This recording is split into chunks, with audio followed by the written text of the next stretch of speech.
Investor, educator, and author Robert Kiyosaki has changed millions of lives all over the world. His book, Rich Dad, Poor Dad, has been on the New York Times bestseller list for over 5 years. We all know that the gap between the haves and the have-nots is growing, and Social Security and Medicare are in a financial mess. And just affording to live is getting expensive. So how does a person get ahead financially?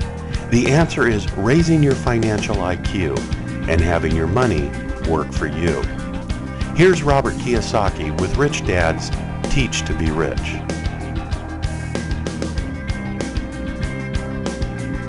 What I'd like to go into really quickly for a while is the E, S, the B, and the I. And as you may notice, that one of the ways I am successful is because I did very poorly in school. And because I did poorly in school was I learned to cooperate and hang around, like I said, smart people.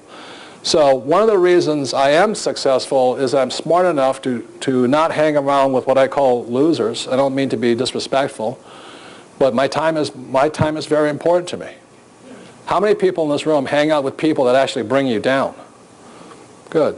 You know, that you may love them, and nothing saying is right or wrong with that, but I need to get on with my life and my work. So that's why I've been very careful who I spend my time with. So before we bring Sharon up here, and we're going to talk about this quadrant really quickly. Are you ready? Let's have a hand for Sharon, please. Now, Sharon is the CPA, no one anything with the CPA. Would you mind telling them the difference between E's, S's, B's, and I tax-wise? The 43 Tax Act and the 86 Tax Reform Act. Absolutely. How many of you would like to pay fewer taxes? Okay, then you have to move to the right side of the quadrant. In 1943, employees lost half their paycheck before they saw it. It was the Withholding Act. So all of you who have been employees or are employees know that little word called net pay. You think you're making one thing, but you're actually making your net pay because the government takes its share before you get yours. So you're not really able to spend what you earn. You earn it, you get taxed, and then hopefully you can live on what you get what's left. Yeah, the 43 Act was called the Current Tax Payment Act, and basically it meant the government gets paid first. But as a CPA, can you do anything for an E? There's absolutely no tax planning that an employee can do that will help you get to the right side of the quadrant. And the reason I wanted Sharon to start first is because taxes are our single largest expense. Like I say, in 2005, I will spend more, pay more in taxes than most people will earn in their lifetime. So I'm not against paying taxes. I just want to pay as little as possible. Right. Right. And then there was the Tax Reform Act of 1986.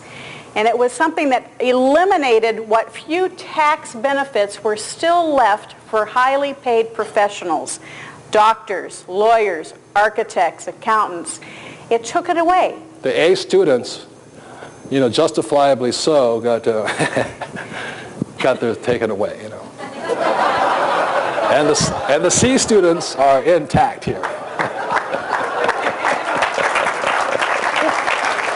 However, this is now my line, the A students, the E's and the S's, if they are smart, will start working on the right side of the quadrant, starting a part-time business, buying that piece of real estate, because that's how you build wealth. On the left side of this quadrant is you working for money. So the only option is another job or more clients, and the more successful you become, the less time you have. On the right side, the people on the right side, the business owners, the investors, they wrote the tax laws. So the tax laws were written for the rich, and therefore they benefit the rich. So what you want to do is to start acting like a rich person and doing what the rich do. And that's what this program is all about. So can I add one more thing? And please listen to this, because it's one of the hardest things for people to understand. When I say work for free, these people go psychotic because they have, I must do something to get paid. They will not work for free. Over here, people work for free because they're not working for the same kind of income. It is one of the toughest things to understand. I'd rather work, most of my friends will work for free simply because they'd rather have a different kind of income here. These people are entrepreneurs, and these people here are worker bees. And they have a different mindset when it comes to that paycheck. And if you can let go of the idea of needing that paycheck, which I don't expect too many people to understand yet, because so many people are so needy for that money that they cannot move here. It's really this horrible feeling inside. So if you can work for free over here, you'll actually get richer and pay less taxes. It's really an irony of the whole thing. And earlier, Robert said, the left side, these people are working for income, the paycheck. Okay, on the right, people are working to build assets that generate income, right, where their money is working for them. And that's the biggest difference, and that's the way to wealth. And you can be operating in two different quadrants, but you must start operating on the right side of the quadrant. This is where the tax breaks are. I can pay zero taxes. And like I said earlier, the problem with the 401k, when you put a 401k as a passive investor, you're still taxed like an employee. I mean, why would you want to do that? It makes no sense to me. But they don't tell you that in school. They say 401k is a good idea. As a rich person, 401k actually makes no sense. It's too risky. My banker won't lend me money. I can't get insurance on it. And in fact, the government taxes me on it. It's ridiculous. It is one of the most ridiculous plans I've ever seen, personally. If you're going to be rich. If you want to be poor, 401k is great. Knock yourself out. Have a good time, you know. When you pull out that income, you pay the highest tax rate. It makes no sense. It makes no sense. Okay? So, thank you, Sharon. I appreciate it. Thank you. Give her a hand. I want to bring Michael Lecter up, her husband, and Michael Lecter, may or may not know this, he is one of the most influential and successful and most famous patent attorneys or intellectual property attorneys in America. Well, thank you, sir. And I'd like to show you why I hired Michael years and years ago. Was this here, back in the 70s, was my first multi-million-dollar project. What it is a little shoe pocket. I designed it in the 70s. They went on the running shoes like this, and you put inside here a key, some money, and it also came with an ID card in case you drop dead. They could identify the body. Because jogging had just started, and I designed this product like this, and it went on the shoe, and this was the first prototype of it. This is a prototype. We sat there with a little sewing machine, we chopped it up and all this, and then an ID card in case you, this is a production model here. But the reason I went to see Michael first this time when I designed the cash flow game is very simply because back then when I designed this game, this product in the 70s, I didn't have the $7,000 to hire a patent attorney. So I figured since I was good at marketing, I could outgun the market. And so I came out to market with this product. I made Playboy magazine, Gentleman's Quarterly, Runner's World magazine. My two partners and I were in our 20s. We became multi-millionaires, went straight to the top. There was only one problem, is we didn't protect it. And soon after we came out with this, my nylon and Velcro surfer wallets took off also. The whole business exploded on us. And because we were successful, the crooks came in or the copycats came in. Well, it's not their fault, it's my fault, because I didn't see Michael at first. Does that make sense, you guys here? For $7,000, I could still be a millionaire. But we went straight up and we went straight down trying to save $1 million. So this time, when I designed the cash flow board game, I walked into Michael's office with this, and he's the first person I see. And this here is the early prototype of this game here, what you see here. And this is what I walked in to see Michael about, and his reputation went way ahead of him, and I decided to hire the very best I could find. And that's Michael Lecter. Thank you. Well, we've got to put this into perspective. Okay. Now, Robert walks into my office, and I've got I'm semi-retired at this point, but I had the big corner office with the big desk and the walnut on the wall, and in comes Robert, and he was wearing a Hawaiian shirt, shorts, and he says something like, retired. And we hit it off right away. And he says something really lofty, like, I'm on a mission. I'm going to raise the financial well-being of mankind. And I'm looking at this guy. And he cleans up pretty well. But I mean, you should have seen him. And I'm going, okay, well, I hear you. So what do we got? And he pulls out this roll of paper. And he spreads it out on my desk. And it was the prototype for the cash flow game. And you know what? Mission accomplished. He has actually raised financial well-being of mankind. Because this game's now in how many different languages? Oh, Lord. I've lost track. 30 or 40 languages, is that right? 15 games, 44 books. 15 games, the books are in 44 different languages. Anyway. Now, And just to let you know how far it went is my books, the Chinese Communist government recommends 20 U.S. books. We have 2 out of the 20 they recommend. So that's how much it's changed. And the books are referred to as the Purple Storm. Excuse me. You see a book in black and purple, what's the first thing you think? Rich Dad. And that didn't happen by accident. That was all by design. No. That's called a trademark, and you're building your reputation. Again, you're building intellectual property assets. This is the point is that, Michael, your book here is this, is protecting a number one asset. And when people says it takes money to make money, that's not really quite true because your greatest asset are your ideas. And so I took the word Rich Dad and we made it a brand, a trademark. How much would you say Rich Dad's worth today? Oh, wow. In the hundreds of millions of dollars. That's how much the name is worth because Michael protected it all over the world. And what did it mean 10 years ago? Nothing. You had a wealthy father. Yeah. So when somebody says it takes money to make money, they really don't know what they're talking about, but you have to operate like a B, not an E or an S here. You build an asset and then you leverage that asset. If your contribution to a business is a piece of intellectual property, some intangible asset that may have cost you very little cash out of hand, your return on investment can be infinite. It's like the name Coca-Cola. The plant and equipment is worth about $8 billion. The word Coca-Cola is worth about $80 billion. How much do you think Google is worth as a name today? It's in Harley billions. Davidson. Harley Davidson. They're worth billions. Apple, billions. So those are some of the differences between rich people and poor people. As Sharon said, these guys are working hard and these guys are thinking hard. There's a difference. So you build the asset, you protect it. You establish an exclusive right to it, and then you can leverage it into a business. Or you can do what I did and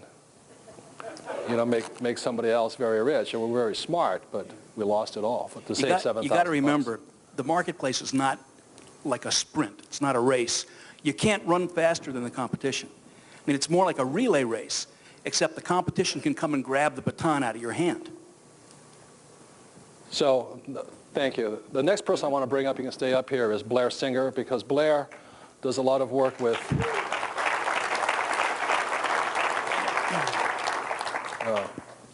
these 2 products.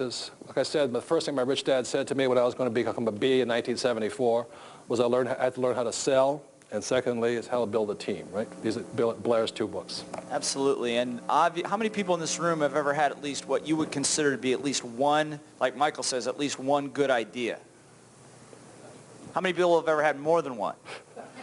But how many people have ever met somebody that had a good idea, didn't make any money with it? How many know somebody like that intimately well? And see, and one of the things, and when we did the advisor series, one of the first advisor books was Sales Dogs, because the #1 skill in business is you got to be able to sell. How many people here have ever tried to get your point of view across to somebody else and they totally didn't get it? How many people realize it was their problem? You see, and so one of the things that keeps people from moving from the left to the right side as a business owner is 3 primary skills. #1, you got to be able to sell. All the great ideas, all the great products in the world do no good unless you can communicate it to somebody else and get them to take action on that. How many people would like to be able to know how to do that? How many would like to just be able to do it at home? You see, and so it's more, the reason I say that is it's not just, formally as a business skill, it's a life skill. The thing that I work with businesses all over the world over the last, we've known each other for what, 20 years? Work with businesses all over the place. And what pains me is entrepreneurs, people really want to go out and make something happen, but they can't get anybody to come to them with any kind of cash to exchange for the idea or the service. They can't sell. They can't sell it. They can't sell it. And so that's number one. Number two is, along with sales, in order to be, the difference over here, these guys work mostly on their own. I know this intimately well, okay? But the idea is if you're going to build a business, you got to build a championship team. And the reason sales is number one, because it's not just about selling product to somebody else, it's also about selling why somebody would want to be on your team. Because if you can't communicate that, why would anybody want to play on your team? So that's what we do. Is we work, the reason for those two books, the ABCs, you got them over there? Right here. Yeah. Sales Dogs, which basically says that you don't have to be an attack dog to be successful in sales. Everybody can sell. It's not rocket science, although when I ask, how many people here, by show of hands, how many people here genuinely like to sell? Show of hands. Okay, good. How many people, when I say the word sales, you get a knot in your stomach? See, that's when you ask the average American, average person, sell something or drink a bottle of Clorox, and half of them would go for the Clorox. But the truth of it is, has anybody here ever met a 5-year-old that couldn't sell? If you haven't had that experience, I'll loan you my 3-year-old and 10-year-old. But the truth is, it's a critical skill. If you want to build wealth, if you want to build a business, got to be able to sell and be able to attract a great team, set a code of honor, a set of rules in place so that you make sure that everybody's on the same agenda. How many people have ever been part of a group where everybody had their own agenda? You see, and one of the things that's held Rich Dad together all these years is that Robert, Sharon, Kim, myself, all the advisors have a very strict code, set of rules, what it takes to be on the team. So I'll give a plug to an organization that's called the network marketing industry. Some people call it multi-level and all this.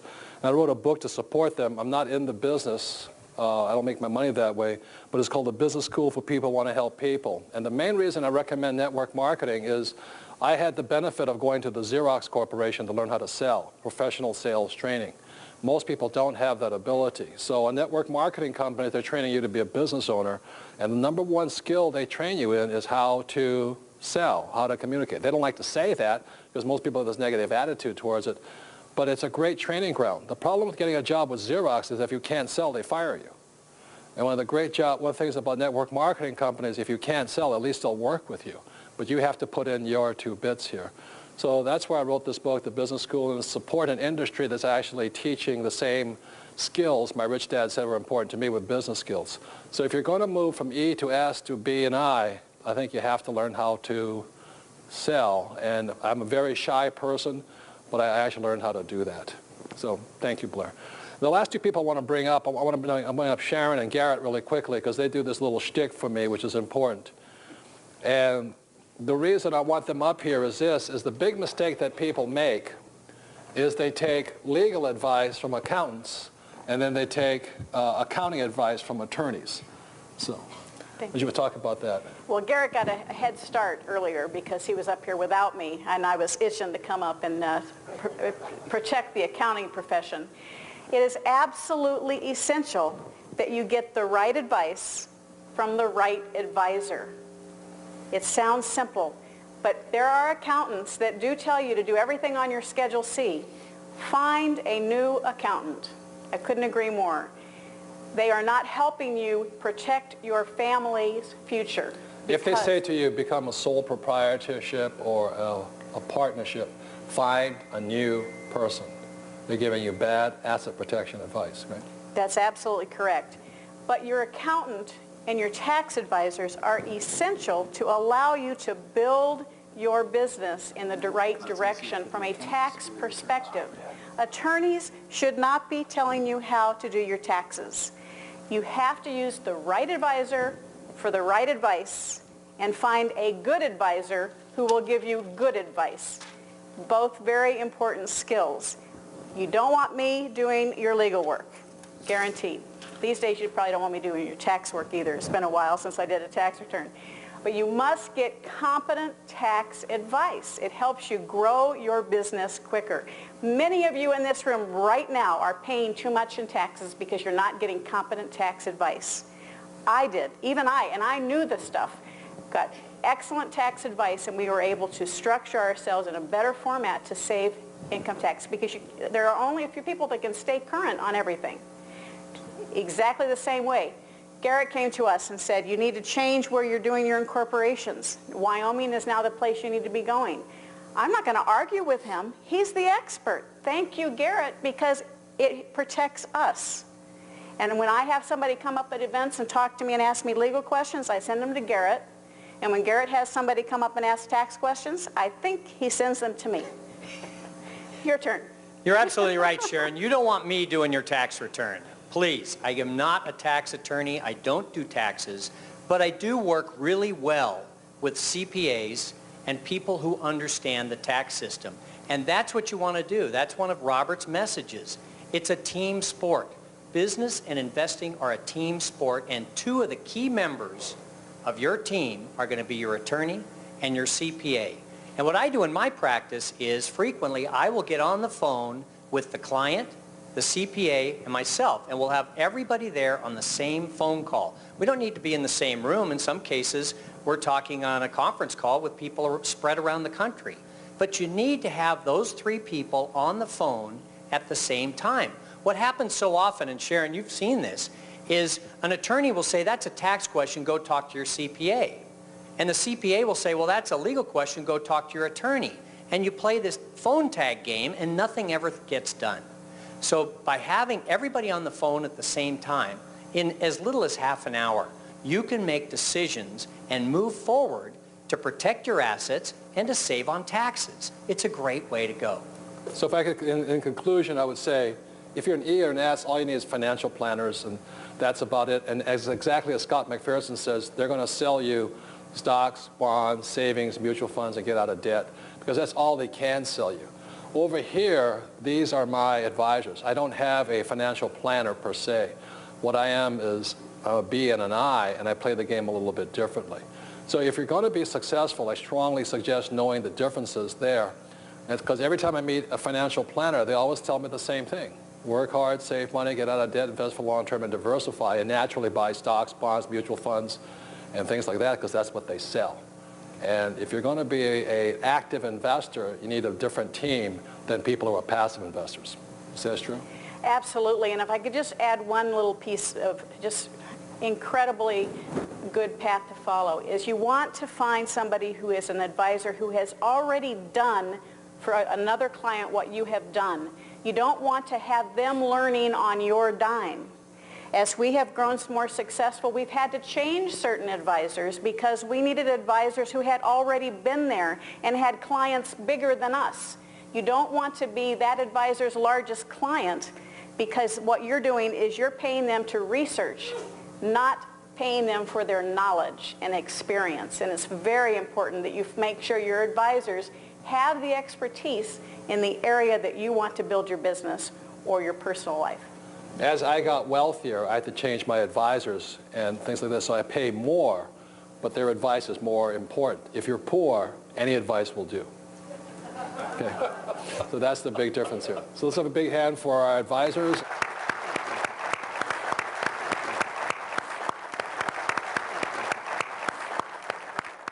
I'm going to go into right now what I think is a very important subject for any investor, and that is one of the ways I make a lot of money is watching this right here.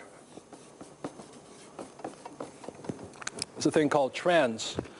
And as I said, I didn't do well in school most of the time because I was bored, but there was two subjects I really enjoyed in school. One of them was history, which is trending, and second was wood shop.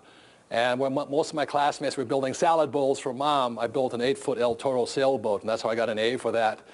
But I'm going to be talking to you today about what I consider one of the biggest trends and why America, and not only America, but many of the world right now, we have this massive problem between poor and poverty and this growing gap between the haves and have-nots. But I'd like to show you the shift in the world today from socialism to capitalism. So let's go back in time. In 1929, the stock market. It was something that eliminated what few tax benefits were still left for highly paid professionals, doctors, lawyers, architects, accountants. It took it away. The A students, justifiably so, got theirs taken away, And the C students are intact here.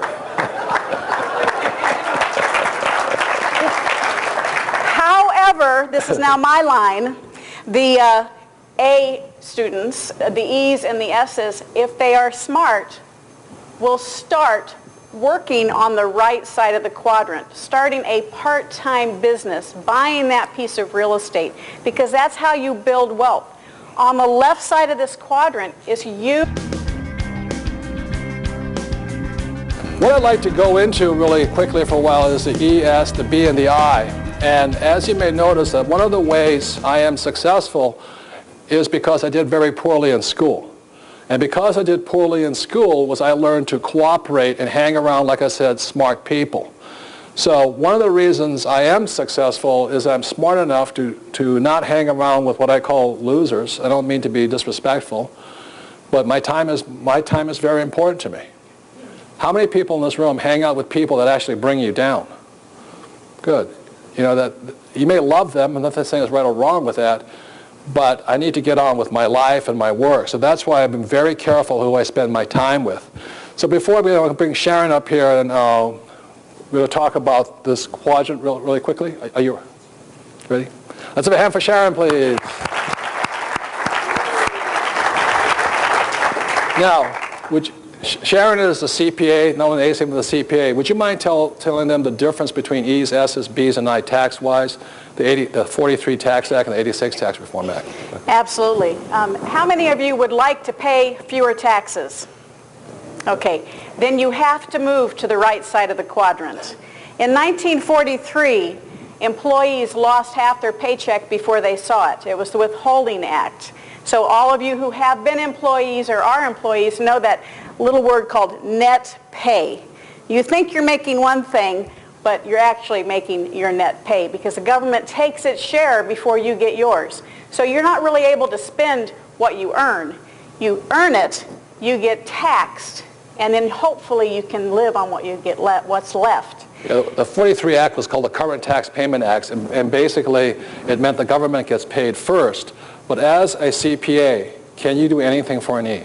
There's absolutely no tax planning that an employee can do that will help you get to the right side of the quadrant. And the reason I want Sharon to start first is because taxes are our single largest expense. Like I say, in 2005, I will spend more, pay more out in taxes than most people will earn in their lifetime. So I'm not against paying taxes. I just want to pay as little as possible. Right? Right. And then there was the Tax Reform Act of 1986.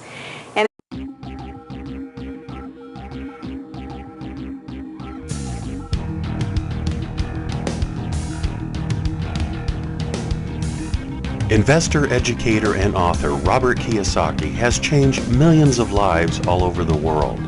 His book, Rich Dad, Poor Dad, has been on the New York Times bestseller list for over 5 years.